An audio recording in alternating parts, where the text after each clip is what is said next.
दोस्तों, आजकल की दुनिया में पैरानॉर्मल एक्टिविटी जैसी चीजों का नाम सिर्फ नाम ही रह गया है। मगर जो लोग इन चीजों पर यकीन नहीं करते और इसका विरोध करते हैं तो उनके साथ कभी कभी कुछ ऐसी घटनाएं हो जाती हैं जिनके बाद वो उनसे उभर नहीं पाते हैं। मैं आज आपको अरुणाचल प्रदेश में रहने वाले विक्रांत गुप्ता के साथ घटी एक कहानी के बारे में बताने जा रहा हूँ। दोस्तों, इस कहानी को आज भी स्थानीय लोग एक सच्चाई मानते हैं और उनका मानना है कि वास्तव में उनके साथ ऐसा हुआ था। दोस्तों, आगे की कहानी मैं आपको विक्रांत के नजरिए से बताऊंगा। दोस्तों, ये बात तब की है जब सर्दियों का मौसम था। दिसंबर के आसपास के इन दिनों में मैं रोजाना कोचिंग जाया करता था। सुबह करीब 10 बजे के आसपास मैं घर से निकलता था और शाम को 7 से 8 बजे के आसपास मैं वापस से अपने घर पहुंच जाता और यही सिलसिला ऐसे ही चलता रहा। लेकिन एक दिन मेरा प्लान थोड़ा अलग हो गया। दरअसल उस दिन मुझे अपनी गर्लफ्रेंड को लेकर पिक्चर दिखाने के लिए जाना था। तो ऐसे में मैंने अपने पापा से उनकी गाड़ी मांग ली। पापा ने भी मुझे मना नहीं किया क्योंकि मैं अपने घर का इकलौता वारिस हूँ और मेरे घर वालों ने मुझे बड़े लाड़ प्यार से पाला था। तो ऐसे में पापा मुझे किसी भी चीज के लिए कभी मना ही नहीं करते थे। मगर जाते वक्त मेरे पापा ने कहा कि रात को गाड़ी ड्राइव मत करना, तुम अभी नए नए ड्राइवर हो और ऊपर से रास्ता भी थोड़ा खराब है, ऐसे में जरा संभल कर आना। पापा की बातों को नजरअंदाज करते हुए मैं अपने घर से निकल गया और सीधा गुरु कृपा यूनिवर्सिटी के बगल में पढ़ने वाले कोचिंग के पास पहुंचा और वहां से अपनी गर्लफ्रेंड नीति को बैठाकर वहां से रवाना हो गया। अब धीरे धीरे टाइम भी बीतने लगा था और शाम का वक्त हो गया था। हम दोनों अभी भी कोचिंग से बहुत दूर थे। पहले तो मुझे उसे उसके गांव छोड़ना था और फिर अपने घर जाना था और फिर उसके गांव और हमारे घर की दूरी बहुत ही ज्यादा थी। करीब मुझे 60 किलोमीटर का एरिया पार करना था। तो ऐसी स्थिति में मुझे काफी समय लगने वाला था और ऊपर से मेरा कोई भी दोस्त मेरे साथ नहीं था। तो ऐसे में मुझे घबराहट हो रही थी। लेकिन फिर मैंने रोड के ऊपर गाड़ी को भगाना शुरू कर दिया। मैं बस कुछ देर में ही पहुंचने वाला था। फिर जब मैंने घड़ी की तरफ देखा तो 6:30 बज रहे थे और मैं घर भी रात को 8 बजे के लगभग ही जाता था। तो फिर मैंने गाड़ी की स्पीड को थोड़ा धीरे कर लिया। हालांकि इस समय ठंड बढ़ चुकी थी और मुझे अपने हाथ पैर ठंडे महसूस होने लगे थे, जिस वजह से मैंने गाड़ी को चारों तरफ से बंद कर लिया था। फिर इसी बीच मुझे रास्ते के बगल में एक पानी पूरी वाला नजर आने लगा और उसे देखते मैंने कार रोकी क्योंकि इस ठंड के अंदर मुझे पानी पूरी खाने का भी थोड़ा मन कर रहा था। फिर मैं गाड़ी से नीचे उतरा। सामने एक सफेद रंग का बोर्ड लगा हुआ था जिसके ऊपर हमारे गांव का नाम लिखा हुआ था और वो यहाँ से करीब 33 किलोमीटर दूर था। यानी कि 33 किलोमीटर का सफर अभी भी बाकी था। फिर मैं उस पानी पूरी वाले के पास गया और उसके पास जाकर पानी पूरी खाने लगा। फिर बातों ही बातों में उस पानी पूरी वाले ने बताया कि अरे भाई साहब, हम अभी अपने धंधे को बंद करके निकलने वाले थे कि इतने में तुम आ गए। वो क्या है कि रात को तो यहाँ से कोई गुजरता नहीं है, इसलिए हम निकलने वाले थे अभी। उसकी बात सुनकर मैं हैरानी से बोल पड़ा, लेकिन रात को यहाँ पर ऐसा क्या है कि यहाँ से कोई नहीं गुजरता? तो उसने बताया कि रात को यहाँ पर भूत का आतंक होता है। फिर मैंने उस पानी पूरी वाले की तरफ देखते हुए कहा, अरे भाई साहब, आजकल कौन है जो इन सब चीजों पर यकीन करेगा? आप भी क्या मजाक करते रहते हैं? इतना कहने के बाद मैंने उसे पैसे दिए और गाड़ी में बैठ गया। मैं अभी गाड़ी में बैठा ही था कि तभी उसने पीछे से आवाज देते हुए कहा, अरे बाबू साहब, कभी कभी कुछ अनदेखी चीजें आपके पीछे पड़ जाती हैं तो फिर वो आपका पीछा नहीं छोड़ती, तो जरा संभल कर जाना। इतना कहने के बाद उसने अपनी नजर को घुमा लिया, मगर मैंने भी उसकी बातों पर ज्यादा ध्यान नहीं दिया और वहां से निकल पड़ा। अब मेरे दिमाग में ये बात एक बार तो चली थी कि आखिर इस रास्ते पर इतनी जल्दी इतना सन्नाटा पसर क्यों जाता है। खैर, फिर मैंने ज्यादा ध्यान नहीं दिया और ड्राइव करता रहा और गाड़ी को रफ्तार से चलाने लगा। तभी कुछ ऐसा हुआ जिसके बारे में मैंने अंदाजा भी नहीं लगाया था। दरअसल मैंने देखा कि सड़क के बगल में एक आदमी खड़ा था जिसके पैर पर बहुत ही ज्यादा चोट आई थी और खून भी निकल रहा था। वो मेरी गाड़ी के सामने से लिफ्ट मांग रहा था। तो मैंने देखा कि वो आदमी थोड़ा संकट में है। फिर मैंने तुरंत ही अपनी गाड़ी का ब्रेक लगा दिया और गाड़ी का ब्रेक लगाते ही वो आदमी मेरे गाड़ी के कांच के सामने आकर खड़ा हो गया। अब उसकी स्थिति मुझे और भी ज्यादा खराब लग रही थी। उसकी सांसें तेज तेज फूली हुई थी और वो कुछ कहने की कोशिश भी कर रहा था। कहीं ना कहीं मैं इस बात को अच्छी तरह से समझ गया था कि वो आदमी थोड़ी मुसीबत में है। इसलिए मैंने तुरंत ही अपनी गाड़ी का दरवाजा खोल दिया और उसके बाद मौका पाते ही वो आदमी मेरी गाड़ी के अंदर दाखिल हुआ और गाड़ी के अंदर बैठ गया। फिर थोड़ी देर तक जोर जोर से सांस लेने के बाद उस आदमी ने बताया कि उसकी हालत का जिम्मेदार कोई और नहीं बल्कि एक गाड़ी वाला था जो महज कुछ सेकंड पहले ही उसे यहाँ पर ठोक कर चला गया। अब उसकी बाइक तो बगल वाली खाई के अंदर गिर चुकी थी, तो उसे वापस लाना नामुमकिन है, लेकिन उसकी जान किसी तरह से बच गई, यही काफी था। अब वो काफी बुरी हालत में था, तो फिर मैंने उस आदमी से पूछा, भाई साहब मैं आपको किसी अस्पताल में ले चलता हूँ। हॉस्पिटल का नाम सुनते ही उसने मुझे घूरते हुए देखा और कहा, तुम मुझे किसी अस्पताल में मत ले चलो, तुम मुझे किसी तरह से मेरे घर छोड़ दो।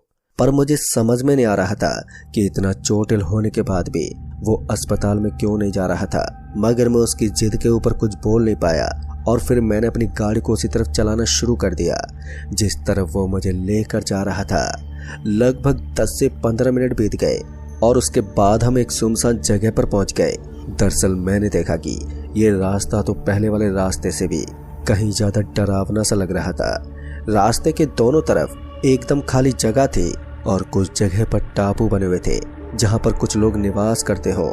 दिखने में वो जगह बहुत ही ज्यादा सुनसान लग रही थी और साथ ही साथ अंदर ही अंदर से भयभीत कर देने वाली भी। मगर मैं डरा नहीं और गाड़ी को चलाता ही रहा। इतने में ही मेरे फोन की रिंग बजने लगी। फिर जब मैंने फोन की ओर देखा तो मैंने पाया कि पापा का फोन आ रहा था।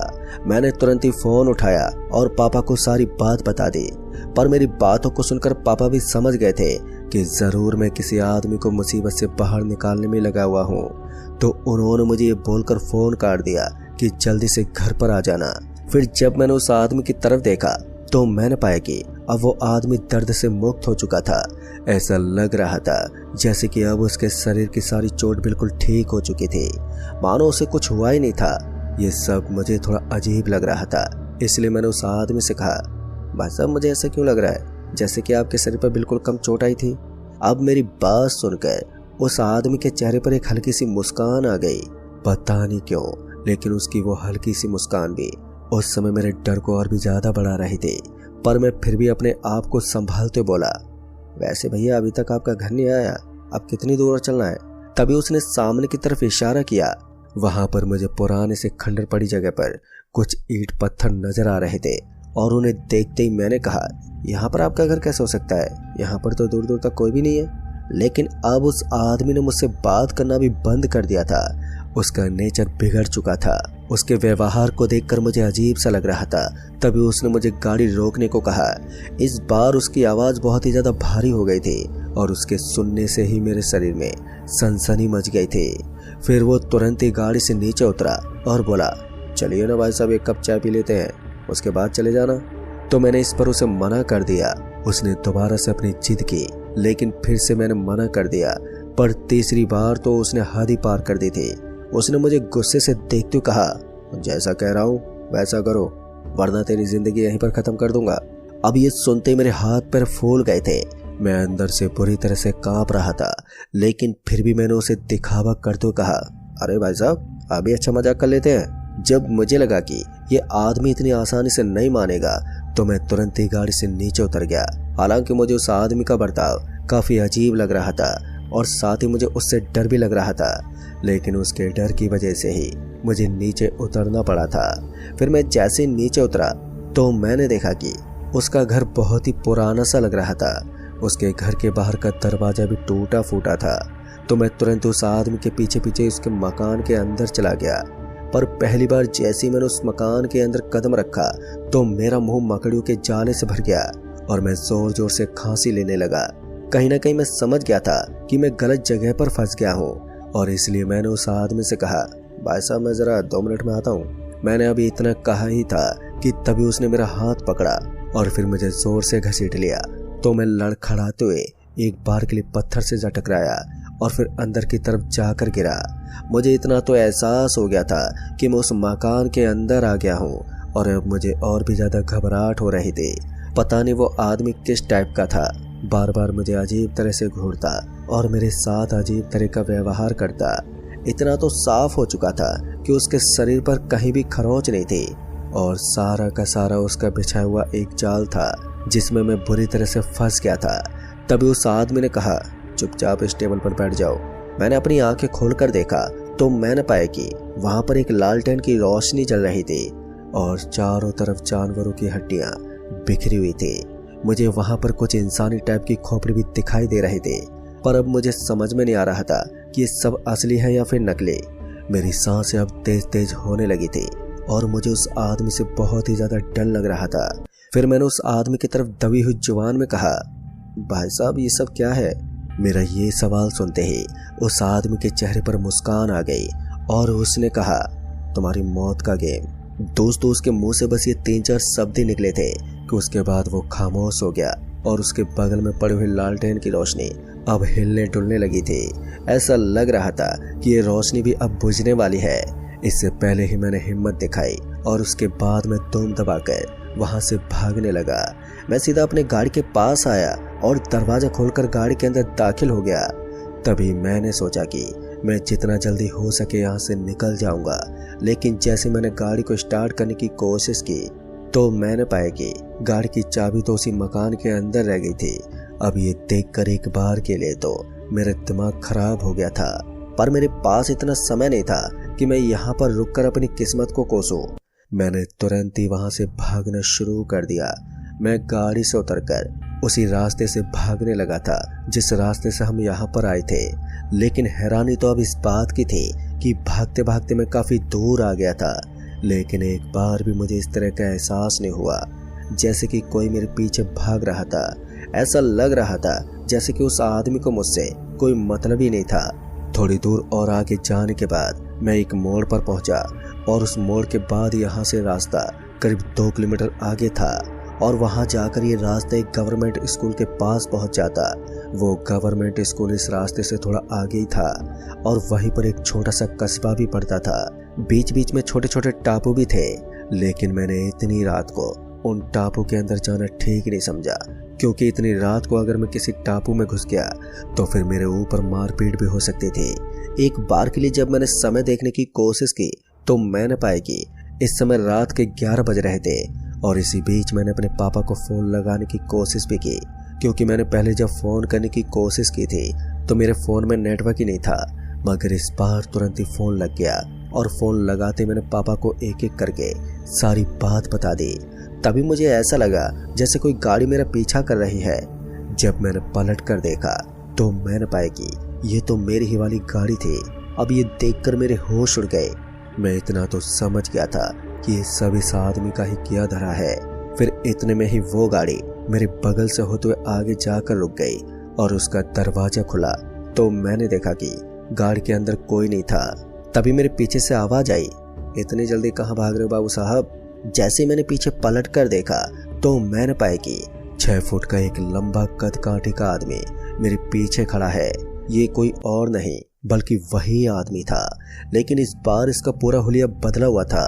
उसके दांत बड़े बड़े थे और उसके हाथों के नाखून में खून लगा हुआ था और ये नज़ारा मेरी जिंदगी का सबसे खौफनाक नज़ारा था। मुझे समझ में नहीं आ रहा था कि मुझे क्या करना चाहिए। फिर उसके बाद जब मुझे कुछ नहीं सूझा तो मैंने फिर से दुम दबाकर भागना शुरू कर दिया। मैं रास्ते के ऊपर लगातार भागता जा रहा था और उस रास्ते में मुझे सड़क के ऊपर पड़ी छोटी छोटी लकड़ियां नजर नहीं आ रही थी, जिस वजह से मेरे पैरों में चोट लग गई थी। मैं अपनी जान बचाकर भागता रहा और फिर कुछ देर के बाद मैं एक सरकारी स्कूल के पास पहुंच गया और वहां पर पहुंचते ही मेरे पापा की गाड़ी मेरे सामने आ गई। पर मुझे नहीं मालूम कि अब मेरी गाड़ी कहां पर गायब हो गई थी, लेकिन वो आदमी जरूर मेरे पीछे ही था। जैसे ही गाड़ी की हेडलाइट इधर आई तो मैंने देखा कि वो आदमी भी अब एकदम से गायब हो चुका था। उसके बाद मैं जल्दी से अपने पापा के पास गया तो उन्होंने देखा कि मेरी हालत बहुत ही ज्यादा खराब थी और मेरे पैर और बाकी जिस्म के ऊपर भी काफी चोट आ गई थी। तो उन्होंने मुझे जल्दी से गाड़ी में बिठाया और फिर वहां से सीधे हॉस्पिटल ले गए। अस्पताल में मुझे पट्टी करवाई और वही अस्पताल में रहने वाले एक गार्ड को हमने पूरी बात बताई तो उसने बताया कि उस रास्ते के ऊपर कुछ साल पहले एक आदमी रहता था और उस आदमी का घर परिवार बेरोजगारी और बीमारी के चलते संकट में पड़ गया और सभी लोग भूख के मारे मर गए। तब से वो आदमी उसी रास्ते पर भटकता है और आने जाने वाले लोगों को बेवकूफ बना के अपने साथ ले जाता है और उन्हें काट कर खा लेता है।